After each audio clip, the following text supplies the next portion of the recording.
Alright, so I wasn't going to be giving any attention to this, but because I had so many people send me messages about this, I see Twitter blowing up to the reaction to this topic, and I wanted to come on and say my piece so that people stop overreacting to it, and that, of course, is of the most recent comments made by Lavar Ball in an interview he did with David Kaplan, in which he said that he doesn't think Zach is going to re-sign with the Bulls and is going to be on his way to the Lakers. He said, quote, "He's gone. He don't want to play second fiddle." This is in reference, of course, to DeMar DeRozan being the new first option for the Chicago Bulls. He then went on to add that Zach is going to want to go somewhere where he can be the number one option, which would be on the Lakers. Right, so let's unpack it and try to relax any nerves some Bulls fans might have about these comments from Lavar Ball. So what's going on, everyone? You're listening to Bulls Central here. Hope you're all doing well. Now, first and foremost, it's important to remember who exactly we're dealing with here.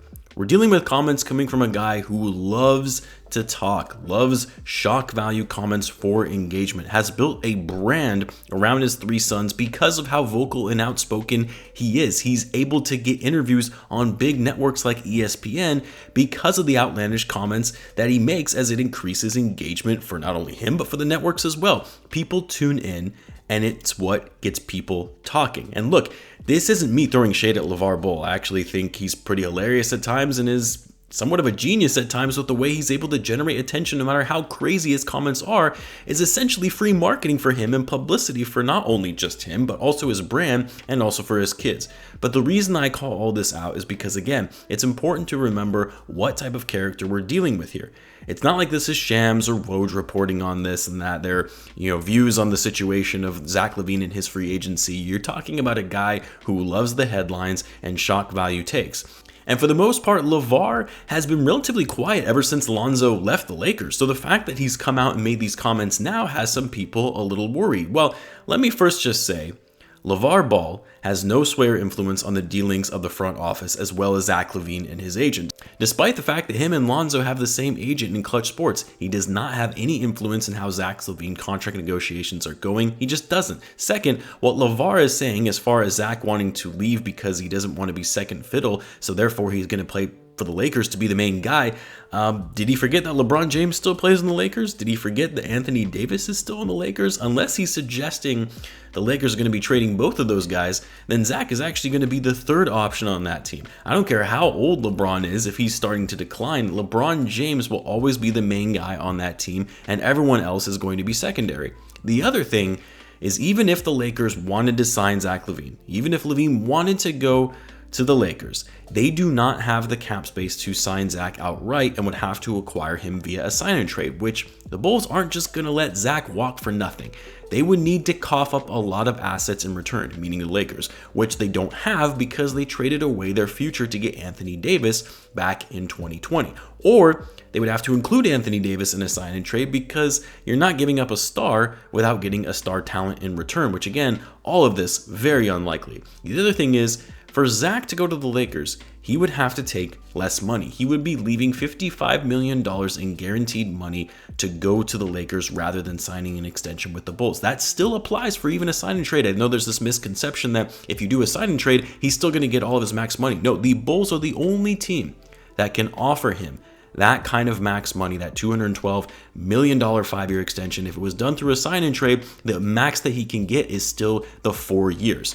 And you're talking about going to a lesser team. Let's not forget that the Lakers are not the best team. You're talking about going to a team that didn't even make the play-in this year versus a team that is on the up and up and got to the playoffs for the first time in 5 years. If Zach is focused on winning, wanting to be on a winning team now, which he has said time and again that's what he wants, the Lakers are not a good option for that. I don't care that they have a 37-year-old LeBron James. That team was a disaster, and I don't see things changing for them anytime soon when they don't have draft picks or cap space to build on that team in the future.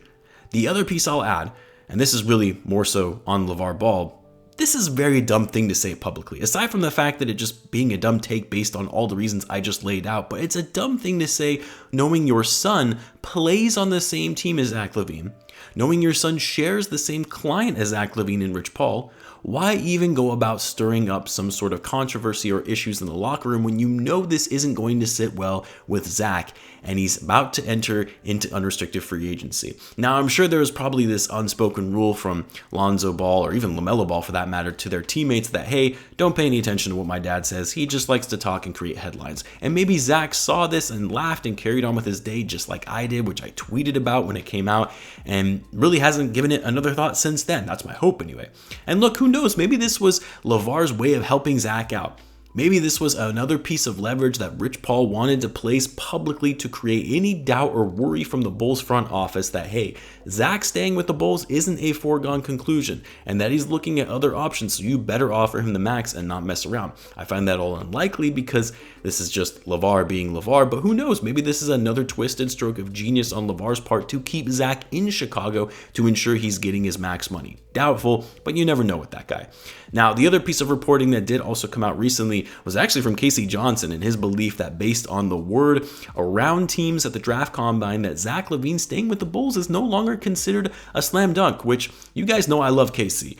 I've had him on the channel a handful of times. I just had him on last week. Kind of wish I had him on after he was reporting this so I could ask him about this in more detail. But look, despite Casey's comments that this isn't a slam dunk, I still find it very hard to believe that Zach Lavine would be going to any other team unless, of course, the Bulls don't intend to offer him a max contract, which I've said before. I personally don't think Zach is worth the max. I think his value is more in that $30 to $35 million range, not $40 million plus. Not that my opinion really matters. I'm just some random dude on YouTube. But I've also said I fully believe the front office will give him the max because that's what his market value is around the league, and it would be a step back for the organization if they just let him walk for nothing.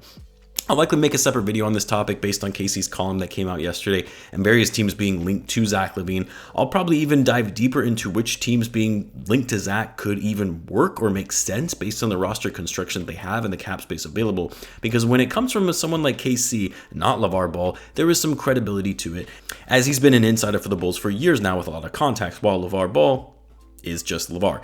By the way, David Kaplan, who was the one who interviewed Lavar when he made these comments about Zach Lavine leaving the Bulls, he actually said himself, meaning David Kaplan, in a separate interview that he believes Zach Lavine has played his last game as a Chicago Bull. So there is a lot to unpack here to go along with Casey's column. So stay tuned. I'll have a video out for that as far as how legitimately concerned we should be as Bulls fans of Zach leaving based on these two recent reports. Now back to Lavar Ball. The other thing I did want to add that he did say in the interview as well was that he stated Lonzo will be ready to go by the start of the 2022-23 season.